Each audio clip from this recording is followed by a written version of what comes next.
Hello guys and welcome back to another exciting episode of Grammar with Shri. I'm Sri Hari from Genesis Training. Let's see what we have in store for you today. Selecting words and completing sentences. Wow, now this is a section that is one of the most easily scoring sections in your verbal section on your aptitude papers. Now let's see what is first up in this department, and that is selecting words. So this is an exercise where you will get mostly fill in the blanks kind of questions, and you will be given with multiple choice answers, out of which you will have to choose the most appropriately suitable word for it. As we discussed in certain other videos, the only thing that can help you in these kind of question solving is if you have good strength in your vocabulary and knowing the meanings of the words. And one of the best ways to do that is to read newspapers, watch a lot of English language based programs. That way you can increase your vocabulary by speaking a lot of it. So let us solve some of the questions today to understand how you can face these kind of questions. So question number 1. Fate smiles dash those who untiringly grapple with stark realities of life. So option A is with, option B is over, option C is on, and option D is around. So here you have to choose the most appropriate preposition for here. Fate smiles with those who untiringly grapple with stark realities of life. With wouldn't make sense here. Fate smiles over those who untiringly grapple, or fate smiles on those who untiringly grapple, or fate smiles around those who untiringly grapple. So option A and option D makes no sense to the sentence. However, the closest that we can get is option B and option C. So the correct answer here is option C, because fate is not rain to come or drizzle over somebody. So it can come over you by coming onto you. So it is coming onto your life. So fate smiles on those who untiringly grapple with stark realities of life. Question number 2. The miser gazed dash at the pile of gold coins in front of him. First of all, you need to understand the word miser. Miser means a very cunning fellow who doesn't give out easily but always loves taking in a lot. Whenever offered, he wouldn't deny, he would just take it. But whereas when it comes to giving back, no. Now that kind of person is a miser. So the miser gazed dash at the pile of gold. So option A is avidly, admiringly, thoughtfully, or earnestly.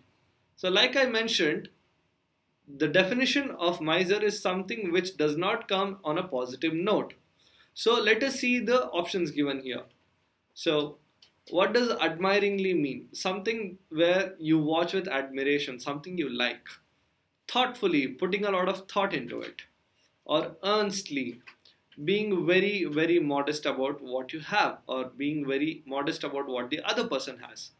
But avidly is something where they are seeing and getting overwhelmed by the amount that's in front of them. And you can literally see the dollar signs come in their eyes, getting really greedy at it. So what sounds really correct here for this? The correct answer would be option A. Question 3. Catching the earlier train will give us the dash to do some shopping. So what could be the most appropriate answer here? We have the options chance, luck, possibility, and occasion. An occasion is something that is planned, and usually you will know exactly when to start and when to end. A possibility, whereas, is something that is practical, and it has a very small chance of it happening. A luck is where your train reaches there even an hour earlier and gives you an extra time to shop. Now that is luck. Whereas a chance is legitimate. It is something solid that you are going to receive. So you will get one chance to shop if you catch that earlier train. So catching the earlier train will give us the chance to do some shopping. So the correct answer is option A.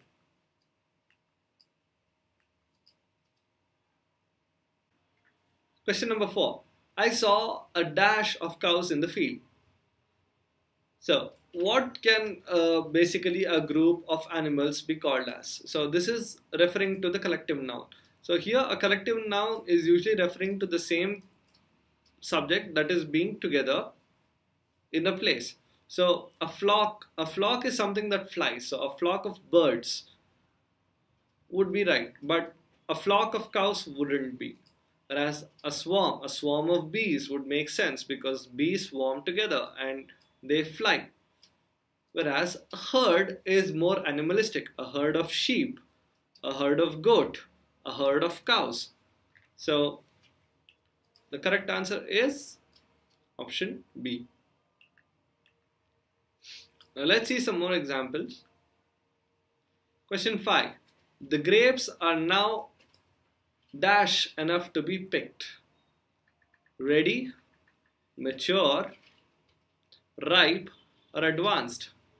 So it is referring to a time that in which it is healthy or it is come to. So it is a phase of time. So though most of the words sound right, what is the most relevant to a fruit?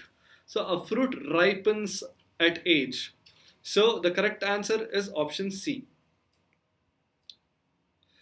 As you see, guys, you would know the correct meaning of words only if you had a good vocabulary. Good vocabulary comes only through practice. So answering questions like this becomes easier and easier every time if you have consistent practice in this. Question 6. Success in the examination depends dash hard work alone. Option A at, option B over, option C for, option D on. Success in the examination depends at hard work alone. Hard work is not a location, so at makes no sense. Over hard work alone probably doesn't sound right. Success in the examination depends for hard work alone. For is dependency, but there is nothing to depend on. And success in the examination depends on hard work alone. So that sounds more convincing. The correct answer here is option D. Usually, most of the time, what sounds right also is right when it comes to grammar. And usually when it comes to prepositions, in simple questions like these, usually what sounds right is usually right.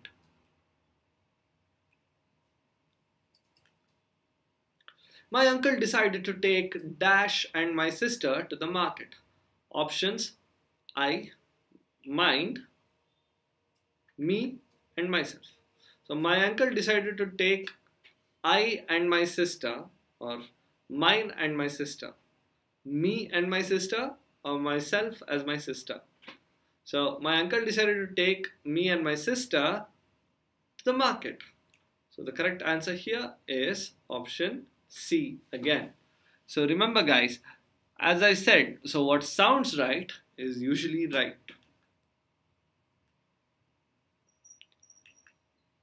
Question number 8.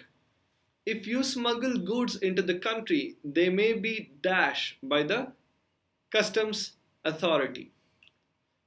Possessed, punished, confiscated, fined. So here it comes to doing something that is with respect to authorization. So the correct answer could be possessed, or it could be punished, or it could be confiscated and fined. Mind you, most of the competitive exams come this way. When they give you a situation, the options will also be very relevant. The only way the correct answer can be guessed is if you know what is the appropriate answer for such situations. So here we are talking about a case where if you are smuggling goods into the country, they may be possessed. Possessed is you are the possessor. You possess that smuggled good. And punished. So they cannot punish the goods. They can punish the possessor. So it can punish you, but not the goods. So they may be. So they here refers to the smuggled goods. Confiscated. Now that makes more sense because goods can be confiscated, not the possessor. And finally, fined. Even fine can be put on a possessor but not on the goods. So they may be option C, that is confiscated by the customs authority. Alright guys, now it's time to take up a pop test on how well are you at choosing your words, understanding vocabulary. And also while doing these tests, feel free to use a dictionary so that you will get a better understanding about what is the correct answer. A couple of times when you use the dictionary and when you know the right answer and when you see it, it will give you that moment of joy. Use this as energy to trigger more into your reading habits. Read more, understand words better, improve your vocabulary, and I'm pretty sure you guys can be scoring well. Until then, all the very best. Thank you.